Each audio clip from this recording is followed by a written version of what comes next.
गुरुर्ब्रह्मा गुरुर्विष्णू गुरुर्देव महेश्वरा सद्गुरु साक्षात परब्रह्म तस्मै श्री सद्गुरुवे नमः। अवधूत चिंतन श्री गुरुदेव दत्त। आज आपण या निरूपणामध्ये पाहणार आहोत। बघा, हे नवरात्रीचे दिवस चालू झालेले आहेत आणि नवरात्रीच्या दिवसामध्ये आहे ना, बघा, प्रत्येकाच्या घरामध्ये कुळदेवी असते, आपले कुळदैवत असतं। आणि हे कुळदेवी आहे ना, आपल्यावर नक्की प्रसन्न आहे की नाही, तर ती आपल्या घरामध्ये जागृत अवस्थेमध्ये आहे, हे आपण कसं ओळखायचं आहे ना, ते या निरूपणामध्ये आपण पाहणार आहोत। म्हणजे वेगवेगळ्या लक्षणाद्वारे आपल्याला समजतं की ती लक्षणं कोणती आहेत। आणि आज आपण आहेत ना, ही पूर्ण माहिती या निरूपणामध्ये पाहणार आहोत। सगळ्यात अगोदर आपण जाणून घेऊ की कुळदेवी म्हणजे काय। म्हणजे जी आपल्या कुळाचं रक्षण करते, आपल्या घराच्या प्रगतीमध्ये तिचा आशीर्वाद आहे आणि बाहेरची कोणतीही नकारात्मक ऊर्जा आहे ना, नकारात्मक शक्ती आहे, तिच्या परवानगीशिवाय आपल्या घरामध्ये प्रवेश करू शकत नाही। म्हणजे तर या देवीला आपण कुळदेवीच म्हणतो ना। म्हणजे पिढ्यानपिढ्या, म्हणजे आपल्या पूर्वजांपासून या कुळदेवीची सेवा आहे ना, ती आपल्या प्रत्येकाच्या घरामध्ये घडत आलेली असते। प्रत्येकाची कुळदेवी ही वेगवेगळीच असते ना। जसं की तुमच्यापैकी काही जणांची कुळदेवी ही तुळजापूरची तुळजाभवानी आई असू शकेल, कुणाची मोठा देवी असू शकेल, कुणाची रेणुका देवी असू शकेल, कुणाची एकविरा देवी असू शकेल, कुणाची कोल्हापूरची महालक्ष्मी असू शकेल, तर कुणाची काळिका माता सुद्धा असू शकेल। तर घराण्यानुसार आहे ना, कुळाची कुळदेवी ही बदलत असते। ज्याप्रमाणे एखादी आई आपल्याला मुळाचा सांभाळ करते ना, त्याचप्रमाणे त्या कुळाची देवी असते, त्या कुळाचा, त्या घराण्याचा सांभाळ करत असते ना। म्हणून कुळदेवी प्रसन्न करण्यासाठी आपल्याला कोणत्या प्रकारची कठीण तपश्चर्या किंवा कठीण सेवा करावी लागत नाही। कारण कुळदेवी ही स्वतःच स्वयंसिद्ध स्वरूप आहे ना। म्हणजे पिढ्यानपिढ्या आपल्या कुळातून, ही कुळातील व्यक्तीकडून तिची सेवा घडत आलेली असते। जर एखाद्या घरची कुळदेवी नाराज असेल तर घरामध्ये वादविवादसुद्धा होतात ना, घरामध्ये भांडणं होतात, घरामध्ये अजिबातच शांततापूर्ण वातावरण राहत नाही।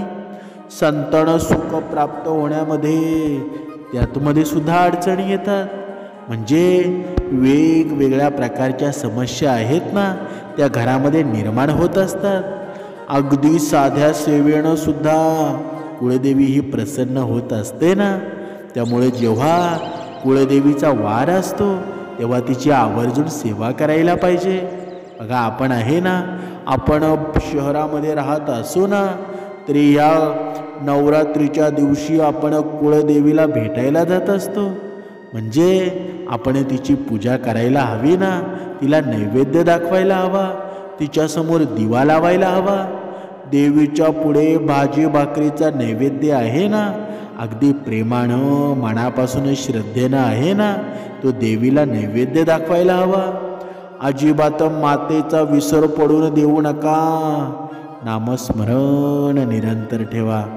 तर बघा, अशा आपल्या घरामध्ये वडीलधारी माणसं असतात ना, आपले आजोबा असतील, आपले पंजोबा होऊन गेले असतील, तर अशी वयोवृद्ध माणसं आहेत ना, वडीलधारी माणसं असतात, ज्येष्ठ व्यक्ती आपल्या घरामध्ये असतात ना, त्याचं प्रमाण आपल्या कुळाचा सांभाळ करायला आपली कुळदेवी असते। म्हणजे वर्षातून एकदा का होईना आपण आपल्या कुळदेवीला गेलं पाहिजे।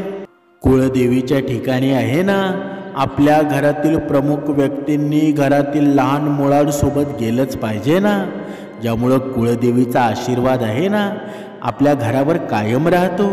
त्याचबरोबर कोणत्याही कठीण प्रसंगामध्ये, जर आपल्यावर कोणता कठीण प्रसंग येणार असेल किंवा आकस्मिक समस्या आपल्यावर येणार असतील, तर त्यापासून कुळदेवी आपलं रक्षणच करते ना।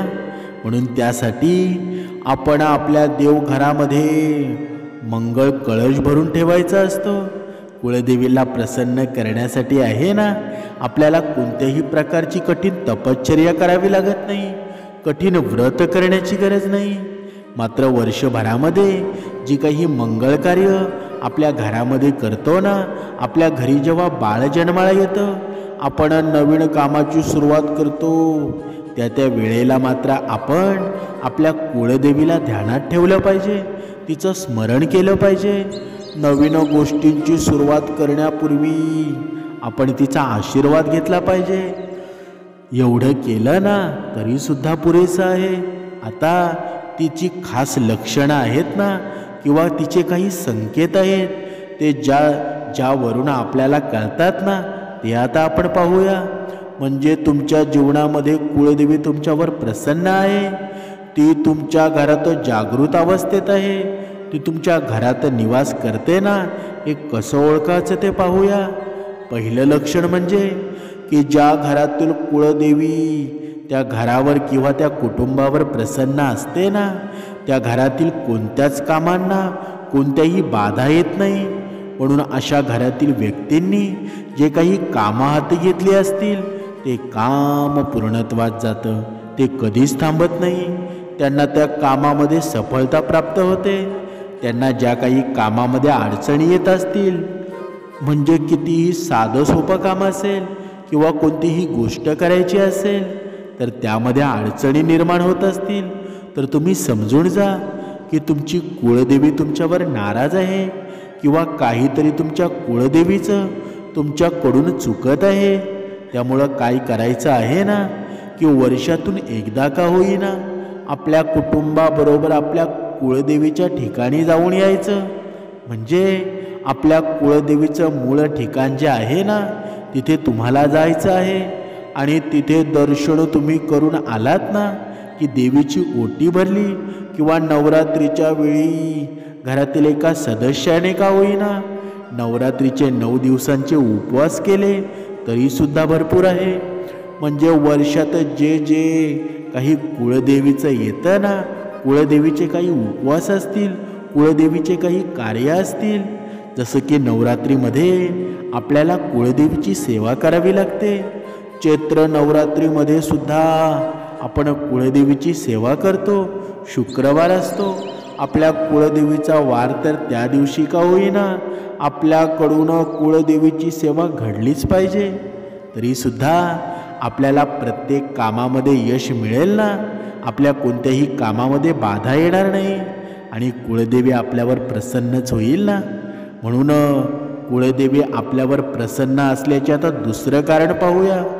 त्या घरातील सदस्य एकमेकांचा आदर करतात, मिळून मिसळून राहतात, प्रत्येक गोष्टींमध्ये एकमेकांचा विचार करायला लागतात. म्हणजे त्या घरामध्ये गृहकलह, भांडणं कधीच होत नाही. त्या घरातील स्त्रिया आहेत ना, त्या पुरुषांचा सन्मान आदर करत असतात. पुरुषसुद्धा स्त्रियांना मनाने वागवतात, म्हणजे त्यांना अजिबात तुच्छ लेखत नाही. त्या घरातील मुलं आज्ञाधारक असतात. त्याचबरोबर घरातील कर्ती व्यक्ती असते ना, ती घरातील सगळ्यांचा विचार योग्य निर्णय घेत असते. त्यामुळं सुद्धा घरामध्ये कोणत्याही प्रकारची बाधा येत नाही. आणि हेच ते लक्षण आहे ना, की घरामध्ये कुळदेवी प्रसन्न असल्यामुळं कामं अगदी सहजपणे घडून येतात. यानंतर आता आपण तिसरं लक्षण पाहूया, ज्यावरून आपल्याला दिसतं की कुळदेवी आपल्यावर प्रसन्न आहे. बघा, जरा अगदी प्रसन्न वाटत असेल ना, सगळं घर अगदी सुगंधी केळ्याप्रमाणे, जसं काही आपण अत्तर वगैरे आपल्या घरामध्ये मारलं आहे, अशा पद्धतीनं आपल्याला आपल्या घरामध्ये आल्यावर प्रसन्न वाटत असेल, तर समजून जावं की कुळदेवीचा आशीर्वाद आपल्या घरावर, आपल्या कुटुंबावर आहे. कारण बऱ्याच वेळा होतं काय, की काही जणांना असं वाटतं की आपण घरीच जाऊ नये, कारण घरी गेल्यावर काय असणार आहे, काय होणार आहे हे कदाचित माहीत नसतं. पण घरातील वातावरण अजिबात चांगलं नाही. घरामध्ये सतत खटके उडतात, भांडणं होतात, किंवा आपण जे म्हणतो ना की घरामध्ये आपल्याला शांतता लाभली पाहिजे, तर कुळदेवी आपल्याकडून काहीतरी चुकत आहे, आपण समजून घ्यायचं आहे. पण ज्यांना आपल्या घरी जायची सतत ओढ लागलेली असते, घरी गेल्यावर जो आनंद मिळतो तो कशातच नसतो ना, असं ज्यांना वाटतं ना, म्हणजे थोडक्यात काय, त्यांना त्या घरामध्ये अगदी प्रसन्न वाटतं. घरातील व्यक्ती एकमेकांशी एकदम चांगले राहतात, मिळून मिसळून राहतात. तर साहजिकच आहे ना, कोणत्याही व्यक्तीला घरी पटकन जावं, घरी कधी जातोय असं होणं साहजिकच आहे ना. तर हे सुद्धा ते लक्षण आहे की त्या घरामध्ये कुळदेवी प्रसन्न आहे, कुळदेवीचा आशीर्वाद त्या घरातील व्यक्तींवर आहे. यानंतर आपण आता चौथं लक्षण पाहूया. संतती प्राप्तीसाठी कोणत्याही प्रकारच्या अडचणी ज्या घरामध्ये येत नाही, म्हणजे त्या घरामध्ये मुलगा व्हावा, मुलगी व्हावी, म्हणजे थोडक्यात काय बाळाचं आगमन आहे ना त्या घरामध्ये व्हावं, यासाठी कोणत्याही प्रकारचे नवसायास करण्याची काहीच गरज पडत नाही. तर अशा घरामध्ये कुळदेवीचा वासच असतो ना, म्हणजे कुळदेवी त्या घरावर प्रसन्न आहे असं आपल्याला समजून जायला हरकत नाही. कारण कधी कधी होतं काय की काही जणांच्या घरी मूळबाळ होण्यासाठी नवसायास करावे लागतात. शारीरिक सुद्धा कोणताही प्रॉब्लेम नसतो, कोणतीही अडचण नसते, तरीसुद्धा एखाद्या जोडप्याला आहे ना लवकर अपत्यप्राप्ती होत नाही. तर हे सुद्धा कुळदेवी नाराज असल्याचं लक्षण आहे. तर अगदी ज्या घरामध्ये नवसायास न करता अगदी सहजपणे संपत्ती ही संतती सुख मिळतं ना, किंवा वंशाची वृद्धी होते, म्हणजे वंश वाढला ना की काय होतं की साहजिक कुळदेवीची सेवा घडत जाणार आहे. वंश जर फुटला म्हणजे मुलगा असो किंवा मुलगी, पण काही अपत्य जर त्या जोडप्याला झालं नाही ना, तर साहजिकच त्या कुळदेवीची सेवा त्या घराण्याकडून पुढे जाऊन घडणार नाही. तर ज्यांच्या ज्यांच्या घरी अगदी सहजपणे अशी वंशवृद्धी होत असते, तर त्यांच्यावर सुद्धा या कुळदेवीचा आशीर्वाद आहे असं आपल्याला समजून जायचं आहे. यानंतर आता पाचवे लक्षण पाहूया. बाहेरची कोणतीही वाईट शक्ती आपल्या घरामध्ये प्रवेश करू शकत नाही. ज्या घरामध्ये कुळदेवीचा खरा वास असतो, तर त्या घरामध्ये कोणत्याही प्रकारची प्रबळ जरी वाईट शक्ती असली ना, तर ती प्रवेश करू शकत नाही. कारण कुळदेवी असो किंवा कुळदैवत, तर या देवतांचा वास आहे ना आपल्या घराच्या मुख्य प्रवेशद्वारावर असतो. त्यामुळं कितीही प्रबळ शक्ती जरी असली ना, कुणी कितीही आपल्याबरोबर आपल्या घराण्यावर करणीबाधा केली किंवा वाईट नजर टाकण्याचा प्रयत्न केला, तरी सुद्धा कुळदेवीच्या आशीर्वादानं आहे ना, कुळदेवीच्या शक्तीमुळं ती वाईट शक्ती किंवा ती बाधा आपल्या घरामध्ये प्रवेश करू शकत नाही. यानंतर सगळ्यात शेवटचं आणि सहावं लक्षण असं आहे की जर कुळदेवी आपल्यावर नाराज असेल, कुळदेवी आपल्याकडून काही चुकत असेल किंवा कुळदेवीला आपल्याकडून काही कार्य करून घ्यायचं असेल, तर कुळदेवी आपल्या घरातील एखाद्या व्यक्तीच्या स्वप्नात जाऊन तिची जी काही इच्छा आहे ना, किंवा आपल्याकडून काही चुकत असेल, नाराज असेल, तर ती अवश्य त्याचे संकेत देत असते. किंवा स्वप्नात येऊन ती आपल्याला सांगत असते की आपण सुद्धा आपल्या घरातील त्या वडीलधाऱ्या माणसांना, आपल्या आजी आजोबांना किंवा आपल्या आईवडिलांपैकी एखाद्याला नक्कीच सांगताना ऐकलं असेल की देवी माझ्या स्वप्नामध्ये आली होती आणि देवीनं हे करायला सांगितलं किंवा दर्शनाला ये असं सांगितलं. तर अशा वेगवेगळ्या प्रकारचे संकेत आहेत ना, देवी त्या घरातील व्यक्तींच्या स्वप्नात जाऊन देत असते. तर हा सुद्धा संकेत असतो ना की देवी आपल्यावर प्रसन्न आहे, किंवा आपल्याकडून जे काही देवीचं चुकत असेल त्याचे संकेतसुद्धा ही कुळदेवी नक्कीच देत असते. कारण कुळदेवी आहे ना एक रक्षात्मक शक्ती आहे. त्या कुळाचं रक्षण करण्यासाठी प्रत्येक कुळदेवी वेगवेगळीच असते ना. तर सगळ्यात सोपा आणि महत्त्वाचा नियम असा आहे की कुळदेवीच्या बाबतीत जर आपल्याला प्रत्येक कामामध्ये यश मिळालं असं आपल्याला वाटत असेल ना, तर आपल्या कोणत्याही कामामध्ये बाधा येऊ नये, आपल्या घराण्याला कुणाची नजर लागू नये, आपल्याला संतती सुख प्राप्त व्हावं. म्हणजे ज्या ज्या गोष्टींमध्ये आपल्याला सुखाची इच्छा आहे किंवा ज्या ज्या गोष्टी आपल्याला मिळावं अशी आपली इच्छा असते ना, तर त्यासाठी फक्त एकच काम करायचं, कुळदेवीचं किंवा कुळदैवताचं कोणतंही काम चुकवायचं नाही. किंवा ज्या गोष्टी आपण नवीन सुरू करू, नवीन काही कार्याचा आरंभ आपल्या घरी होणार असेल, त्याचबरोबर आपल्या घरी कोणतेही शुभ कार्य असेल, म्हणजे कोणतेही काम करताना कुळदेवीचा आशीर्वाद घ्यायला विसरू नका. तुमच्या घरामध्ये जे काही तुम्ही कार्य कराल, तुमच्या घरात लग्न असू द्या, तर त्यावेळी पहिली पत्रिका तुमच्या कुळदैवतासमोर नेऊन ठेवा, कुळदेवी समोर नेऊन ठेवा, तिचा आशीर्वाद घ्या आणि मगच कार्याला लागा. तुमचं कुठलंही कामं असू द्या, शैक्षणिक कामं असू द्या, व्यावसायिक कामं असू द्या, शेतीसाठी असू द्या, तुम्हाला गाडी घ्यायची असू द्या किंवा घराचं काही काम असू द्या, मूळ स्वरूपामध्ये ही मूळ सुरुवात आहे ना, ती मूळ तुमची ताकद जी आहे ती कुळदेवीपासून सुरू होत असते. तिचं स्मरण करायला विसरू नका, तिच्यासमोर नारळ फोडायला विसरू नका किंवा तिची ओटी भरायला विसरू नका. यापैकी तुम्ही काहीही एक काम जरी केलं ना, तरी कुळदेवी तुमच्यावर कधीच नाराज होणार नाही. ती तुमच्या घरामध्ये स्थायी स्वरूपामध्ये वास करेल, अगदी जागृत अवस्थेमध्ये ती तुमच्या घरामध्ये राहील आणि पर्यायाने तुमच्या घरावर कोणत्याही प्रकारचं संकट कधी येणार नाही.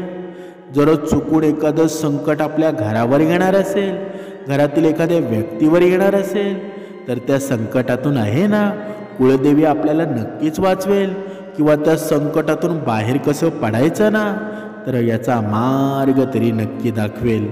पण आपल्या आता घरामध्ये आहे ना, बघा पूर्वीचा काळ होता की आपली कुळदेवी कुठे आहे, कुळदैवत कुठं आहे, आपल्या घरातील जे प्रमुख व्यक्ती असायचे ना, म्हणजे जुना घर आपण म्हणायचो, त्या घरामध्ये आपल्या कुळदेवीचं वास्तव्य असायचं. पण आता तसं राहिलं आहे का? कुणाची कुळदेवी कुठे आहे ना हेच कुणाला कळत नाही. तसंच आयुष्य हे चालू झालेलं आहे. पण आपल्या घरामध्ये आता दत्तगुरूंचं हे नामस्मरण कंटिन्यू चालू आहे. दत्तगुरूंचं पूर्ण तो देवारा आहे ना, समर्थरूपी या ज्ञानातून आपण दत्तगुरूंच्या आपल्या जीवनामध्ये सेवा घडत आहे. आणि हे दत्तगुरू आहेत ना, सर्व देवी देवतांचं साष्टांग आहेत, सर्व देवी देवतांचे प्रमुखच आहेत ना. म्हणजे ही पृथ्वी निर्माण झाली हे दत्तगुरूंच्याच मुळे झाली ना.